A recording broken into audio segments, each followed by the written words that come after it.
la météo avec Coloca et sa salle des banquets multifonctions, Il Palazzo. Mesdames et messieurs, bonsoir et bienvenue à ce nouveau bulletin météo. Le temps sera plutôt calme sur l'ensemble du territoire avec des possibilités de pluie isolées vers la frontière sud du pays. Les températures les plus basses sont enregistrées cette nuit jusqu'à l'aurore dans les régions de la Damawa ou encore dans le nord-ouest, soit 13 degrés de température minimale. Nous allons scruter le temps en détail. Dans la région du sud-ouest, de fortes pluies orageuses sont annoncées dans la ville de Mundimba cette nuit. À Boya et Limbe, au petit matin, nous aurons plutôt de fines pluies. Nous progressons vers la région de l'ouest. Le temps sera très calme, mais avec des températures très basses qui présagent beaucoup de froid cette nuit jusqu'au lever du jour. Nous terminons par la Damawa. Le ciel sera également calme, mais dépourvu de nuages jusqu'au petit matin. Le temps n'est peut-être pas agréable pour faire un tour au lac Tisson de Ngaoundéré. Bonne nuit et à bientôt sur la météo.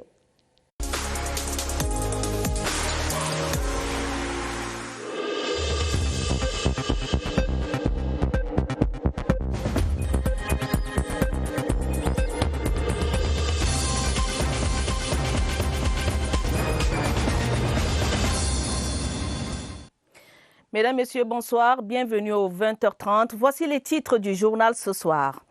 Vœux à la première dame, des femmes, des fleurs, du sourire et du bonheur. Dans les jardins du Palais de l'Unité, elles étaient près de 2000 femmes à dire bonne année, Madame Chantal Biya, ce vendredi. Année scolaire 2019-2020, le deuxième trimestre est définitivement lancé. Des cours, des séances d'évaluation et l'acheminement des dossiers d'examen. Le point de la première semaine de classe dans ce journal. Et puis la presse face au défi de la responsabilité et d'une plus grande viabilité économique. Plein feu ce soir sur ce secteur clé de la vie démocratique et politique. Les 20 défis de 2020. Voilà pour les titres du journal.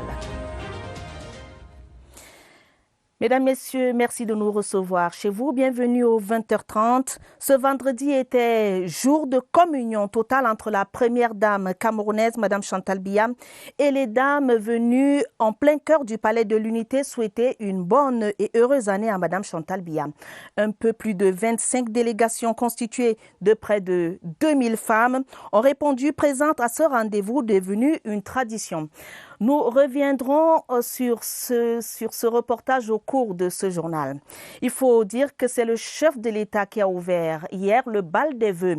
Hier jeudi, temps fort de la cérémonie des vœux au président de la République, le point de la situation internationale. Le président Paul Biya a appelé la communauté internationale à plus de solidarité dans la lutte contre le terrorisme. Retour sur les temps forts du message présidentiel, Séverin Alégambélé. On est passé d'une année à une autre, mais les préoccupations de l'humanité restent les mêmes, à savoir les changements climatiques, les mouvements migratoires, la montée du populisme et le terrorisme. Sur ces derniers points, le chef de l'État convoque la mobilisation générale pour venir à bout d'un phénomène pernicieux. Je pense notamment à l'Afrique et particulièrement à la zone sahélienne où la Mauritanie, le Mali, le Niger, le Burkina Faso et le Tchad sont déjà touchés. Le Cameroun n'en est pas épargné. C'est l'occasion pour moi de saluer les efforts des États du G5 pour neutraliser les terroristes. Je rends également hommage à la France, dont les contingents participent courageusement à la lutte contre les djihadistes dans le cadre de l'opération Barkhane. Le contexte économique international, le contexte de guerre commerciale entre les États est revenu dans le propos du chef de l'État, avec une forte dose d'inquiétude. Les États-Unis ont imposé des tarifs aux importations de l'acier et de l'aluminium au pays et la Chine. Je pense à la Chine, au Canada, au Mexique et l'Union européenne. C'est pour dire que si ces géants économiques sont en conflit sur le plan commercial, automatiquement, ce sont les pays en développement qui subiront énormément. Donc le président de la République a lancé un vibrant appel à la communauté internationale, à ses pairs. S'ils ont eu à surmonter le cas des changements climatiques, le cas des migrations, des mouvements migratoires, ils peuvent aussi stopper l'hémorragie du commerce international. En réponse au vœu du corps diplomatique, le président de la République s'inscrit dans la dynamique d'un retour définitif à la paix dans le nord-ouest et le sud-ouest. Il exprime sa reconnaissance aux pays amis, aux organisations internationales comme les Nations Unies, le Commonwealth, la francophonie et l'Union africaine pour le soutien dans la gestion du délicat problème. Je vous le disais en ouverture de ce journal, ce vendredi était jour de communion totale entre la première dame du Cameroun et les dames venues en plein cœur du Palais de l'Unité souhaiter une bonne et heureuse année à Madame Chantal Biya. Un peu plus de 25 délégations constituées de quelques 2000 femmes ont répondu présentes à ce rendez-vous devenu une tradition. Ce soir, nous vous proposons les images des vœux des épouses des chefs de mission diplomatiques accrédités à Yaoundé. C'est un reportage de Joseph Clément Omba. En pleine immersion populaire parmi ses convives dans les jardins de la résidence principale du Palais de l'Unité. D'une manière particulière, la première dame camerounaise, Mme Chantal Biya, souhaite une chaleureuse bienvenue à ses invités. Au milieu des fontaines qui en rajoutent à la qualité du décor. À la résidence principale du Palais de l'Unité, les milliers de dames convives de Mme Chantal Biya ne boudent pas le plaisir que leur procure l'épouse du chef de l'État. Mme Chantal Biya prend tout le monde de court en faisant le tour de ses invités avant le début proprement dit de la cérémonie de présentation des vœux de Nouvel An 2020. Le décor ainsi planté, et lorsque les épouses des proches collaborateurs du chef de l'État arrivent, Mme Chantal Biya a déjà pris place et se prête à l'exercice. Annie Bifo, épouse du doyen du corps diplomatique, porte le bouquet des épouses des chefs de mission diplomatiques accrédités à Yaoundé. Après la série de poignées de main avec ces dames qui constituent l'ossature principale du volet diplomatique du Cercle des Amis du Cameroun, Mme Chantal Biya échange avec ses invités. Puis une pause photo avec les épouses des ambassadeurs, des hauts commissaires, des chargés d'affaires, des responsables des organisations internationales, particulièrement reconnaissantes à l'endroit de Mme Chantal Biya. L'année 2009 a été riche en événements et marquée par une intense activité sur le plan international où, aux côtés de votre époux, vous avez fait entendre la voix du Cameroun dans les domaines relevant de vos différentes activités sur le plan national, les nombreuses activités menées au sein de la fondation qui porte votre nom, du CERAC, des synergies africaines et du Centre international de recherche Chantal Biya sont là pour nous rappeler la détermination qui vous anime en matière d'œuvre sociale et d'action humanitaire. Les épouses des membres des corps constitués nationaux vont suivre une cérémonie de présentation des vœux particulièrement courue avec plus de 2000 convives, tenant par là aussi à exprimer leur profonde gratitude à l'endroit de Mme Chantal Biya. La cérémonie vient à peine de s'achever. Dans nos prochaines éditions, vous aurez les images de la présentation des vœux des épouses et des membres des corps constitués nationaux.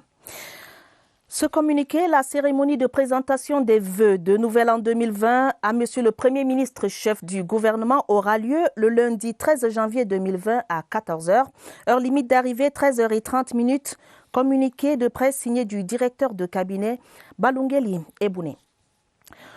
En éducation, la première semaine de cours du deuxième trimestre vient de s'achever. Dans les établissements scolaires, c'est la troisième séquence qui se déroule. Enseignement et évaluation se poursuivent avec le challenge de bien entamer le tournant décisif que constitue ce deuxième trimestre. Constat sur place avec notre reporter Elvire Ninangalim. Un contrôle hebdomadaire pour évaluer ici les connaissances des élèves au terme de cette première semaine du deuxième trimestre. Concentration maximale, fini la distraction. Ange divine sait qu'elle doit mettre le paquet pour rattraper le retard accusé dans certaines matières si elle veut décrocher son certificat d'études primaires. Au premier trimestre, j'ai pas eu de bonne note en maths, mais au deuxième trimestre, je suis en train de m'améliorer. Une nouvelle année pleine de résolutions aussi pour ses camarades. Les élèves en classe d'examen savent que c'est un virage à ne pas louper. Les enseignants les accompagnent en multipliant les astuces. En pédagogie, il y a une méthode et une unique méthode qu'on appelle la remédiation. Ça veut dire que les élèves faibles qui ont des problèmes dans tel ou tel domaine, après le problème ciblé, on procède à une remédiation. Améliorer son expression orale ou écrite est un objectif commun. J'ai bien entamé la première semaine du deuxième trimestre. Au premier trimestre, je ne faisais pas mes devoirs chaque jour.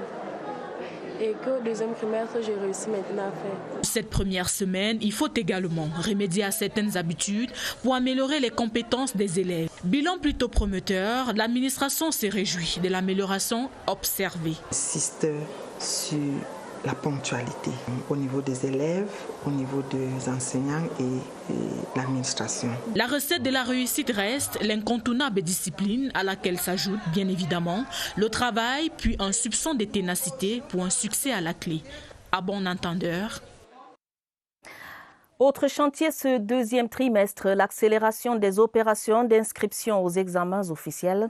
Dans le sous-système francophone, le deadline est passé depuis quelques semaines. Les candidats au GCE et au Level ont encore 5 jours avant la clôture des opérations online. Le point dans les établissements de la place avec Franck Evina. Lycée bilingue d'application de Yaoundé. C'est la course contre la montre pour ces candidats au DCE, au A-Level, qui doivent déposer leur dossier au plus tard ce 15 janvier pour éviter les pénalités. Des sanctions qui s'appliquent déjà à leurs camarades du sous-système francophone, candidats aux examens relevant de l'OBC. Chez ceux des niveaux inférieurs par contre, BPC et autres CAP, le processus se poursuit normalement. Pour l'OBC, les candidats qui viennent maintenant sont déjà en retard et ils sont obligés de payer les pénalités qui varient entre 2 000 francs jusqu'à 15 000 francs. Les TIC sont au cœur des opérations. Dans les blocs administratifs, moins de paperasse, les inscriptions se font en quelques clics et le versement des frais d'examen par paiement mobile. Il faut un agent mobile pour payer. Dès qu'il paye, il y a un code. On paye, on dit que Payment ID, code. C'est là où il sort le code. Maintenant, on met ça ici pour sortir ça. Nous avons reçu les applications qui nous viennent des différentes structures en charge de l'organisation des examens, lesquelles applications nous permettent de saisir les listes, d'imprimer les bordereaux et tous les autres documents administratifs. Quelques cas complexes sont cependant enregistrés lors de la présentation des pièces exigibles. Des enfants déplacés qui ont des problèmes de l'acte de naissance. Sauf prorogation des délais, tous les dossiers devront être acheminés auprès des organes en charge des examens officiels avant la fin du mois de février. Restons dans le secteur de l'éducation pour dire que les étudiants de l'Université de Yaoundé 1 bénéficient désormais d'un accès rapide à la librairie virtuelle. C'est un des avantages de la carte Visa biométrique. 100 étudiants ont reçu en premier le précieux sésame. C'était au cours d'une cérémonie que présidait le recteur de l'Université de Yaoundé 1. Les détails avec José Gaïtan Tchanga. C'est un sésame de forme rectangulaire dont le rôle est de sécuriser les notes de l'étudiant et le paiement des droits universitaires par voie numérique. Il y a des falsifications de notes qui se font parfois dans les cellules informatiques. Aujourd'hui, ce n'est plus le cas, puisque moi-même, je peux contrôler ma note, même depuis l'année que j'ai eu accès ici à l'université. On pourra facilement avoir accès à la bibliothèque numérique, achat des livres, achat de plusieurs autres articles. Les 71 000 étudiants que compte l'Université de Yaoundé 1 seront désormais détenteurs de ce précieux document. Pour le recteur de l'Université de Yaoundé 1, c'est une réforme visant l'amélioration de la qualité de formation des étudiants. Elle est entièrement gratuite et vous fait donc accéder à l'intelligence. Le deuxième élément, c'est que c'est au niveau maintenant de la gouvernance. C'est-à-dire, on ne veut plus qu'il y ait des fraudes. La carte d'étudiant va améliorer la gouvernance académique. Le premier sera premier, le dernier sera dernier et le premier pourra contrôler avec sa carte d'étudiant ses notes qui seront dans sa poche, pas seulement dans la poche du recteur ou du doyen ou du chef de la cellule informatique lui-même. Avec cette carte, il pourra avoir ses résultats étant couché en Konongo. Il n'a plus besoin de babillard puisque c'est automatisé. Désormais, les étudiants de l'Université de Yaoundé 1 sont garants de leur performance académique. Ils auront aussi en leur possession un porte-monnaie numérique. Parlons maintenant d'économie. Le Cameroun renforce sa crédibilité auprès des souscripteurs de l'emprunt obligataire. 150 milliards de francs CFA viennent d'être entièrement remboursés. Un remboursement à date qui augure de bonnes perspectives pour le prochain appel de levée de fonds national. Lucrèce Mdoundjimba. Le Cameroun, bon payeur. Le capital et les intérêts des 150 milliards de francs CFA collectés en 2014 par l'État auprès des souscripteurs ont été entièrement remboursés il y a quelques jours. La crédibilité de l'État et sa signature s'en trouvent ainsi renforcée. Un compte séquestre, qu'on pourra encore appeler un compte bloqué, avait été ouvert dans les livres de la Banque centrale pour assurer le remboursement à date du principal et des intérêts. Dans la structuration de ce financement, le remboursement devrait se faire sur 4 annuités après un différé d'1 an. Donc c'est ainsi qu'en 2015, 2016 et 2017, les remboursements ont été effectués à hauteur du quart du montant global mobilisé. Et l'opération s'est achevée le 26 décembre avec le remboursement de la dernière annuité. Emprunté pour financer l'économie nationale, cet argent a notamment servi dans le cadre de la construction des autoroutes Yaoundé-Simalène, Yaoundé-Douala, le second pont sur le Vouri, ainsi que les projets d'adduction d'eau potable dans les villes de Yaoundé et Douala. Et comme prévu dans la loi de finances 2020, l'État s'apprête à nouveau à faire appel à l'épargne nationale. Cette année, la loi de finances autorise le gouvernement à recourir jusqu'à 320 milliards à travers des émissions de titres publics pour financer les différents projets d'investissement inscrits au budget. Et nous avons déjà regroupé les investisseurs institutionnels pour leur parler de notre programme des émissions de titres publics au cours de l'exercice. Il est envisagé à la fin de ce mois une rencontre de haut niveau avec les spécialistes en valeur du Trésor pour leur présenter de manière détaillée le calendrier des émissions de titres publics. Reste que l'argent ainsi emprunté permet de construire ou d'achever dans les délais des projets à même d'impacter la croissance économique. Mais déjà, on se félicite que le Cameroun soit un bon payeur. La ministre des Affaires sociales, Pauline Irène Guéné, a reçu cette semaine Anna Kemadjoun Kodia, le gouverneur du district 9150 du Rotary International, a salué la qualité du partenariat qui lie son organisation au ministère des Affaires sociales. Je vous propose de l'écouter dans cet extrait sélectionné par Alex Kokola. Nous avons eu le privilège d'être reçus par le ministre ce jour à l'occasion de la remise d'un don qu'un club de Yaoundé a réalisé grâce à un partenariat qu'ils ont signé avec Madame la ministre. Ce n'est qu'un pas par rapport à ce qu'ils feront après, je l'espère, parce que vous savez que nous sommes des Rotariens, nous sommes des hommes et des femmes de professions distinctes qui avons décidé d'apporter notre mieux, notre plus aux populations vulnérables. Et nous sommes en étroite collaboration avec Madame la ministre. Toute l'action qu'elle mène ici au Cameroun, nous devons absolument l'accompagner. Nous faisons des levées de fonds, nous cherchons des partenaires et nous ferons en sorte que son action soit complétée. Vous savez que beaucoup de gens ont besoin de soutien et les Rotariens sont là pour ça. C'est leur raison d'être. Suite ce soir de notre série 20 défis en 2020. Et zoom ce soir sur la viabilité et la responsabilité de la presse camerounaise. Décrédibilisée, désargentée, l'univers des médias au Cameroun est en mode survie. Désormais, des réflexes ONI tels le rançonnement des sources sont adoptés pour pouvoir assumer les charges de production. Comment y remédier? Question à Serge Atanganabiso. Plus de 500 journaux écrits, une centaine de radiodiffusions, environ 30 télévisions et 50 journaux en ligne. Pour quelle durée de vie? Survivent-ils seulement dans des sables mouvants, tant on s'interroge? Combien dans cette foule passeront le 9 février 2020?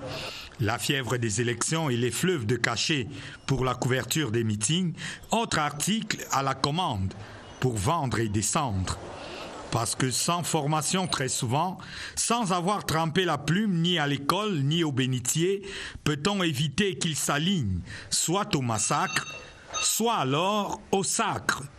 Il y a les gens qui sont mal formés, même bien formés, mais qui sont dirigés par l'amour pour l'argent.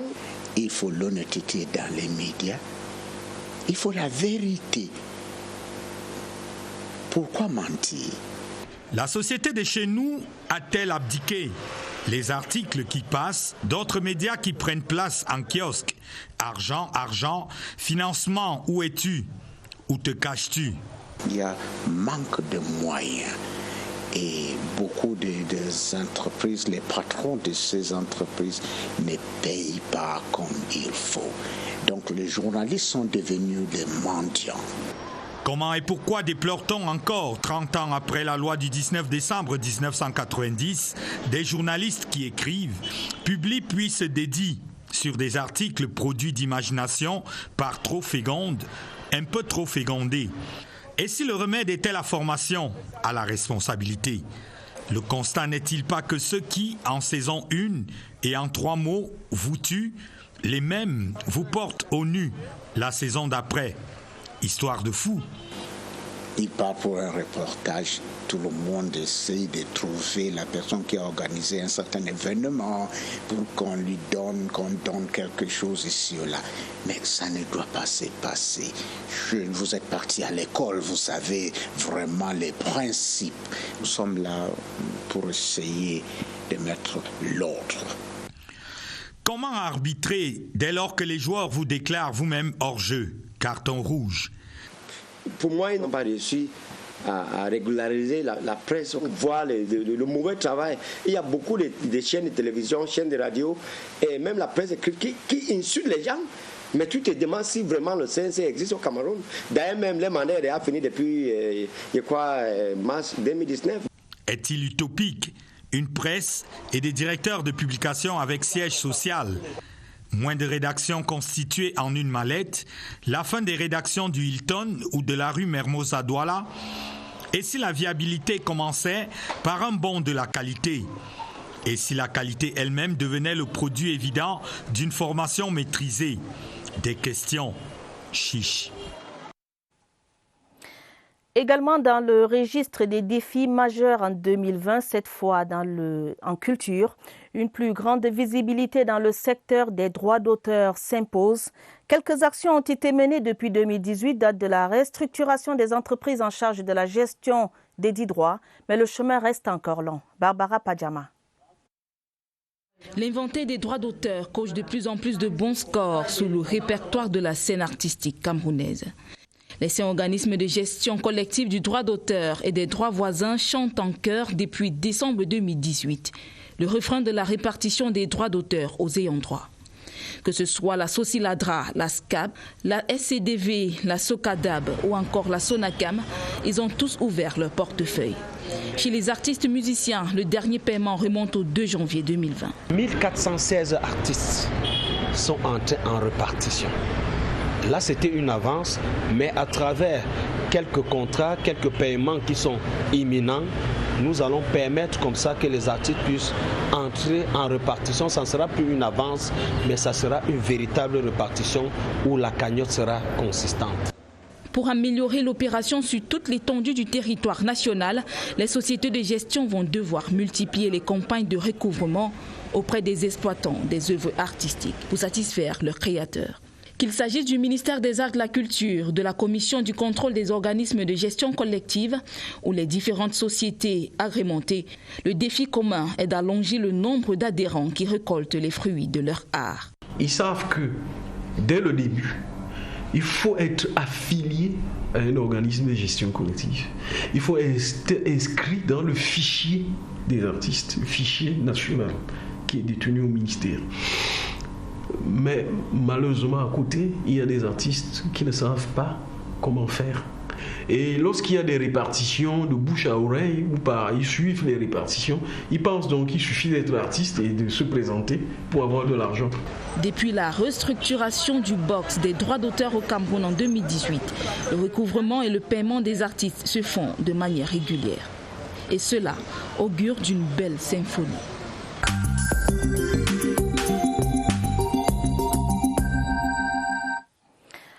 Place au récap de l'actualité internationale hors de nos frontières. Cette semaine, une soixantaine de terroristes et une vingtaine de militaires ont été tués dans une attaque armée au Niger. À Ouagadougou, au Burkina Faso, 4 élèves ont été gravement blessés à la suite de l'explosion d'une grenade dans leur école jeudi dernier. Ces informations et d'autres dans le récap de l'actu international avec Carlette Tissot.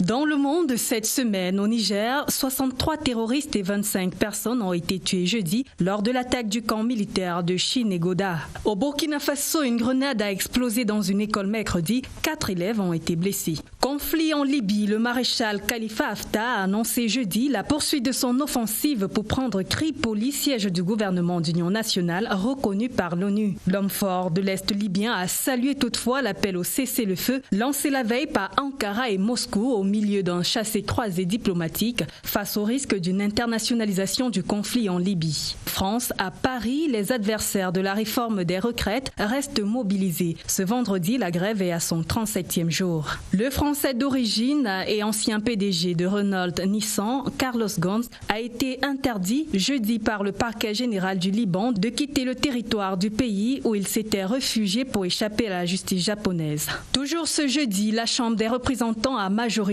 démocrate a voté un texte qui vise à limiter les pouvoirs de Donald Trump en matière d'action militaire. C'est après la décision unilatérale du président américain d'éliminer Qassem Soleimani. Une cinquantaine de personnes ont perdu la vie à la suite d'une bousculade monstre mardi lors des funérailles du général iranien. Ripostant à la mort de ce dernier, l'Iran a mené une série de raids contre des bases militaires américaines en Irak. Selon le Premier ministre canadien, un missile lors de ces raids aurait accidentellement provoqué mercredi le crash de l'avion ukrainien près de Téhéran, tuant à son bord 176 Iraniens et Canadiens.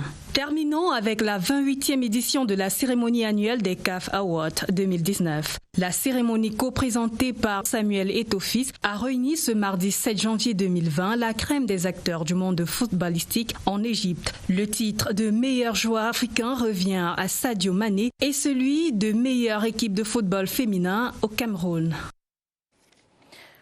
Les adieux de la famille des forces de défense au colonel Blaise Ndjoumé Djengele, hommage à la base aérienne 101 de Yaoundé ce vendredi.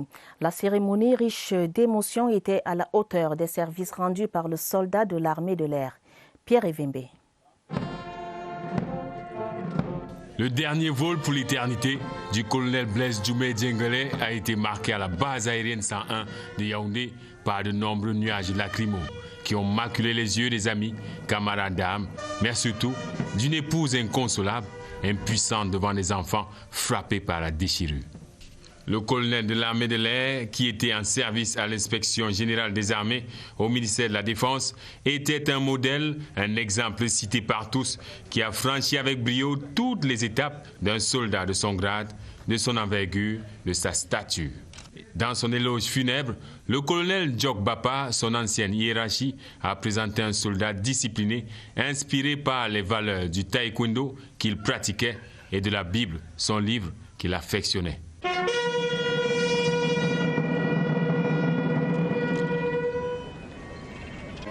Le représentant du ministre de la Défense, le vice-amiral Guillaume Gwangali, est venu apporter sa caution et rendre hommage à ce soldat de 54 ans, riche de nombreux faits d'âme et d'un parcours parfait, qui va continuer de parler pour cet homme qui a su contrôler les airs, les cœurs et maintenant la terre de ses ancêtres.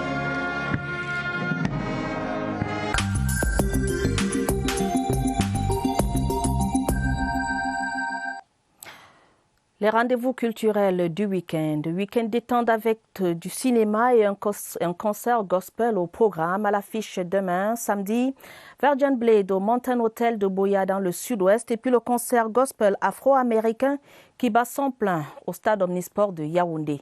Alex Kokola déroule l'agenda culturel du week-end.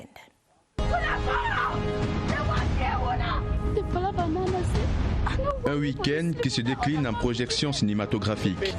D'abord, un tour au sud-ouest Cameroun. Virgin Blade de Kwa Kingsley sera sur grand écran demain samedi dès 17h.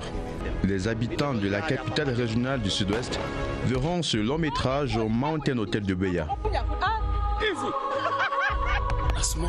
Partons du sommet du Mont Cameroun pour les Belges du Vouri à Douala. Canal Olympia de Bessengue ouvre ses portes aux amoureux du cinéma ce dimanche dès 14h.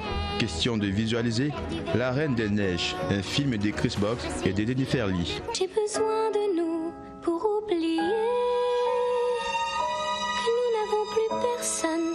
Dans la salle Canal Olympia de Yaoundé, Doumandi Next Level est le long métrage programmé au cœur du campus universitaire de Ngouaikeli.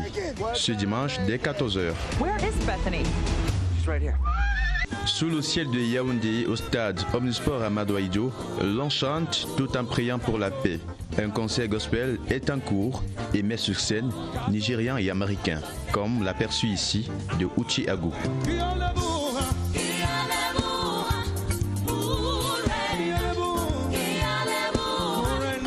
Spectacle en cours dans la pelouse des Fandena. Excellent week-end à tous. Bon week-end Alex Kokola. Dans la suite du journal, ce communiqué qui nous parvient, le président du Conseil électoral d'Elections Cameroun, Eno Abrams Egbe, invite tous les partis politiques dont les listes de candidats ont été retenues pour l'élection des députés à l'Assemblée nationale du 9 février 2020 à bien vouloir désigner leurs représentants respectifs au sein de la Commission nationale de recensement général des votes, conformément à l'article 68 du Code électoral, et d'en communiquer les actes de désignation au Conseil électoral dans les meilleurs délais en vue de la constatation de la composition de la dite commission. Le président du Conseil électoral compte sur la diligence des uns et des autres. Ce communiqué est signé du président du Conseil électoral, Eno Abrams Egbe. En sport, football, tout est désormais clair. Le coq sportif est l'équipementier des sélections nationales de football camerounais. La cérémonie de signature de contrat entre la FECAFOOT et le coq sportif a eu lieu ce vendredi à Yaoundé. En plus des sélections nationales, l'équipementier se chargera de livrer les équipements pour le championnat féminin et le football jeune au Cameroun. Les détails avec Esther Ayimbokou. Cette signature de contrat était très attendue par le public camerounais et les fans de foot. Certains voulaient en savoir un peu plus sur l'originalité de la marque, pendant que d'autres attendaient des précisions sur le montant du dit contrat. Des préoccupations qui, selon la FECAFOOT, résident dans la clause de confidentialité. Vous savez, un contrat, c'est deux parties. Donc, je ne peux pas, moi, à mon niveau, prendre l'engagement de divulguer des dispositions d'un contrat, alors que nous avons, comme un accord, décidé de garder la confidentialité. La durée du dit contrat est de 4 ans. Le coq sportif va habiller toutes les sélections nationales, mais aussi le nouvel équipementier s'est engagé à accompagner le football féminin en habillant les joueuses du championnat local. On va livrer des équipements pour le championnat des filles, qui est un championnat pionnier en Afrique. Les jeunes également. Donc notre contrat aujourd'hui n'a pas stipulé que l'on doit soutenir le championnat local des jeunes. C'est quelque chose qu'on va faire. La cérémonie a donné l'occasion au président de la Fédération camerounaise de football de remettre le trophée de la meilleure équipe africaine de football féminin glané par les Lions Indomptables à la cérémonie des CAF Awards 2019 en Égypte.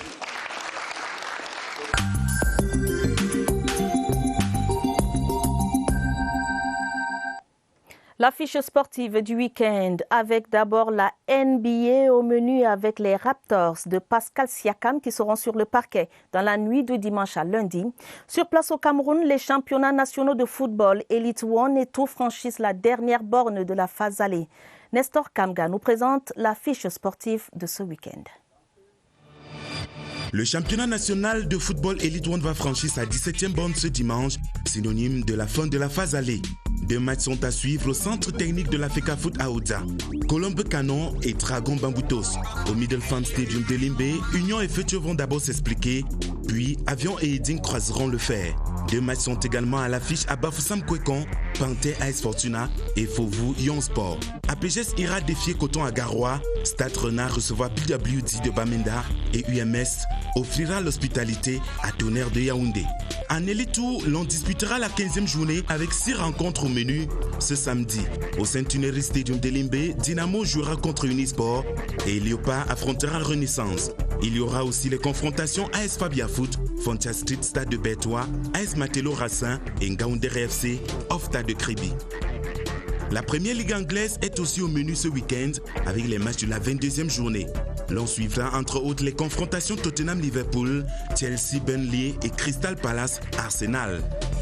En volleyball, monsieur, les rideaux se referment en Égypte sur le tournoi de qualification olympique. 2 matchs sont à l'affiche ce samedi, Algérie-Ghana à 17h et Cameroun-Égypte dès 20h. Fred, drive, kick in the corner. Siakam. Terminons avec le basketball. Pascal Siakam montera au filet dans la nuit de dimanche à lundi dès minuit. Son club Toronto Raptors sera opposé à Spurs de San Antonio, une franchise de la conférence Ouest de la NBA. Bon week-end. Bon week-end à vous. Fin de ce journal, une édition préparée avec la collaboration de Daniel Menanga. Prochain rendez-vous avec l'information, ce sera à minuit. Vous serez en compagnie de Charles Ebouné et de Jean-Cyriac Bessim. L'information en continu, c'est sur CRTV News. Le sport et le divertissement, c'est sur CRTV Sport. L'info tout court, c'est CRTV Web. Mesdames, Messieurs, votre fidélité nous honore. Bonne soirée à tous.